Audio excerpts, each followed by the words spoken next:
Деловую игру среди школьников провели в Амгинском районе.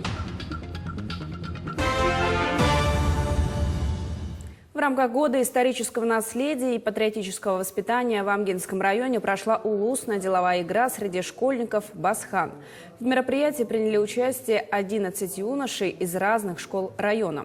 Участники соревновались в 5 этапах. Это ознакомление и рассказ о своей родословной, об известных людях, импровизация стихотворения на свободную тему. Также школьники участвовали в интеллектуальной викторине и деловой игре. Победителем стал ученик 9 класса Амгинского лицея Артем Яковлев. Он будет защищать честь района в Верхневилюйске на республиканском этапе деловой игры.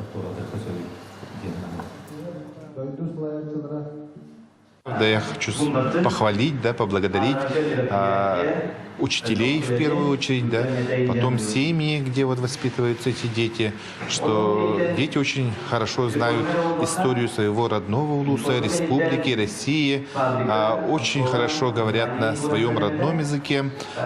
И, конечно, вот в переводе от якутского, «Басхан» это означает «лидер», и мы должны, конечно, сегодня выявить лучшего из лучших.